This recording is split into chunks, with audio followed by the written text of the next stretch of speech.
اذان، نماز، قرآن، یہ پورا دین امام حسین علیہ السلام کی قربانی کی وجہ سے قائم ہے، کیونکہ آج سے 1400 سال پہلے یزید نے یہ اعلان کیا تھا کہ میں شریعت محمدی کو نہیں مانتا۔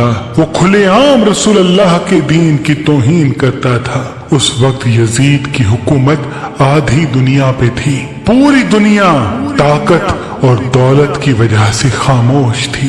بس اللہ کے رسول کے نواسے امام حسین علیہ السلام تمام انسانوں کے نزدیک اپنی حجت تمام کرتے ہیں کہ یزید جھوٹا ہے اور میرا نانا اللہ کا رسول ہے۔ جیسے ہی اس بات کا علم یزید کو ہوتا ہے تو یزید یہ حکم نافذ کرتا ہے کہ امام حسین کو اور ان کے بچوں کو قتل کیا جائے اور ان کی بہنوں اور بیٹیوں کو قید کر کے میری دربار تک پہنچایا جائے، تاکہ قیامت تک پھر کسی کی ہمت نہ ہو کہ مجھ سے بغاوت کرے۔ بس 10 محرم کے دن آپ کے پورے خاندان کو 3 دن بھوکا پیاسا رکھ کے شہید کر دیا جاتا ہے۔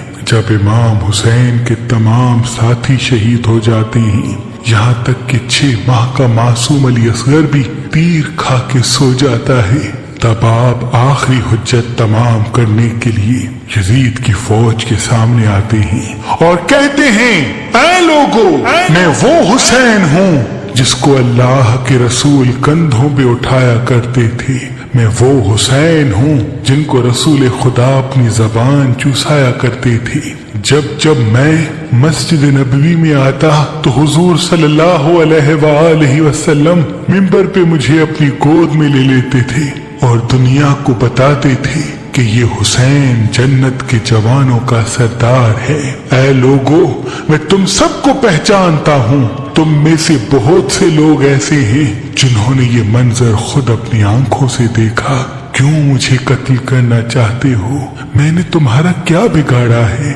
میں تو صرف رسول اللہ کی نبوت کی گواہی دے رہا ہوں۔ یزید کے سپاہی کہتے ہیں کہ یزید تیرے باپ علی سے نفرت کرتا ہے اور ہم یہاں سب تجھ سے تیرے باپ کی دشمنی میں لڑنے آئے ہیں، اور ہمیں معلوم ہے کہ جتنا ہم آل رسول کو تڑپائیں گے یزید اتنا ہی بڑا ہمیں انعام دے گا۔ بس عمر بن سعد کہتا ہے، اب حسین کی کوئی بات نہ سنی جائے، جاؤ حسین پہ حملہ کرو۔ جو امام حسین کے سامنے آتا وہ فنار ہوتا جاتا۔ امام حسین کی رگوں میں علی کا خون تھا، وہ جہاں جہاں رخ کرتے فوج بھاگنا شروع کر دیتی۔ پھر عمر بن سعد نے کہا کہ 700 کا لشکر حسین پہ حملہ کرے۔ بس امام حسین جب ان کو بھی فنار کرتے ہیں تو ہزاروں کا لشکر امام حسین پہ پلٹتا ہے۔ امام حسین جب ان کو بھی فنار کرتے ہیں تو فوج یزید اکٹھا حملہ کرتی ہے۔ آپ شیر کی طرح لڑتے ہیں اور کوئی بھی امام حسین کے سامنے ٹک نہیں پاتا، اور آپ کہتے ہیں، اٹھو عباس، ایک بھوکے اور پیاسے کی جنگ دیکھو تمہارا بھائی حسین کیسے لڑ رہا ہے۔ تاریخ نے لکھا، میدان پورا ہلنے لگتا ہے، فوج بھاگنا شروع کر دیتی ہے۔ اتنے میں عمر بن سعد کہتے ہیں، حسین کو مارنا ناممکن ہے، جاؤ خیام کو آگ لگا دو اور کچھ سپاہی دور سے امام حسین پہ حملہ کرے۔ جب امام حسین خیام کی طرف جائیں تو تمام سپاہی تیر مارے، اور جب میدان کی طرف آئے تو سپاہی خیام کی طرف پلٹ جائیں۔ بس سپاہی امام حسین سے دور چلے جاتے ہیں اور دور سے تیر، نیزے، بھالے امام حسین کی طرف پھینکتے ہیں۔ جس کے پاس مارنے کے لیے کچھ نہیں ہوتا وہ کربلا کی زمین سے پتھر اٹھا کے امام حسین کو مارنا چاہتا ہے، اور وہاں کچھ ظالم خیام کو جلا دیتے ہیں۔ امام حسین کبھی خیام کی طرف جاتے ہیں، کبھی میدان کی طرف آتے ہیں، لاکھوں کا لشکر ایک طرف اور بی بی فاطمہ زہرا کا بیٹا ایک طرف۔ بس اتنی دیر میں آواز غیب آتی ہے کہ اے حسین، تیرا اللہ تجھ سے راضی ہو گیا۔ امام حسین تلوار کو روک لیتے ہیں اور اللہ کی عبادت میں مصروف ہوتے ہیں اور اللہ کا شکر کرتے ہیں۔ اتنی دیر میں آپ کی پشت پہ کوئی ظالم وار کرتا ہے، آپ گھوڑے کی زین سے زمین کو آتے ہیں۔ یہ منظر دور سے جیسے ہی بی بی زینب نے دیکھا تو آپ زمین سے کہتی ہیں، اے زمین تھوڑی سی اوپر ہو جا تاکہ میں اپنے بھائی کو دیکھ سکوں، میرا بھائی گھوڑے سے گر گیا ہے۔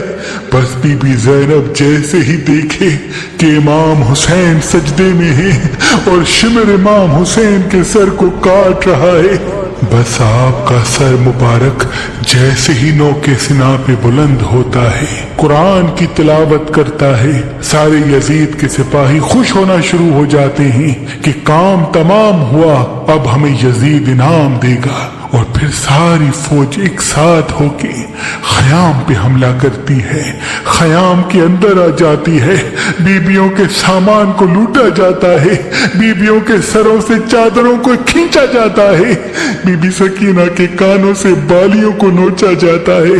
بس بیبیاں بے وارث و مددگار زمین کربلا پہ بیٹھی ہیں اور مقتل میں تمام لاشیں بکھرے ہوئے ہیں۔ پھر اتنی دیر میں عمر بن سعد فوج کو یہ پیغام سناتا ہے کہ یزید کا یہ حکم ہے کہ نواسہ رسول کی لاش کو اتنا پامال کرو کہ اس کا جسم سلامت نہ رہے، کیونکہ عرب میں لاش کو پامال کرنا سب سے بڑی توہین سمجھا جاتا تھا۔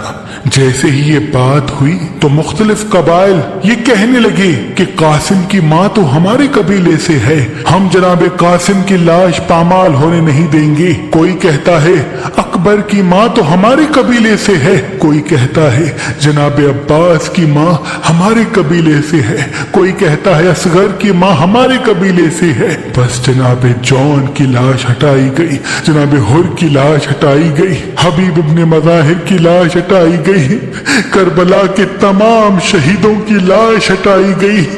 بس کربلا کی زمین پہ رسول اللہ کے نواسے کا جسم پڑا رہا اور پوری امت میں سے کسی نے یہ نہ کہا کہ یہ ہمارے رسول کا نواسا ہے۔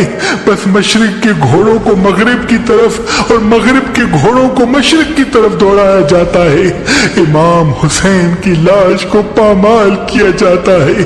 امام حسین کا جسم جیسے ہی پامال ہونے لگتا ہے تو آپ کے جسم کے ایک ایک حصے سے یہ آواز آتی ہے کہ لا الہ الا اللہ محمد الرسول اللہ۔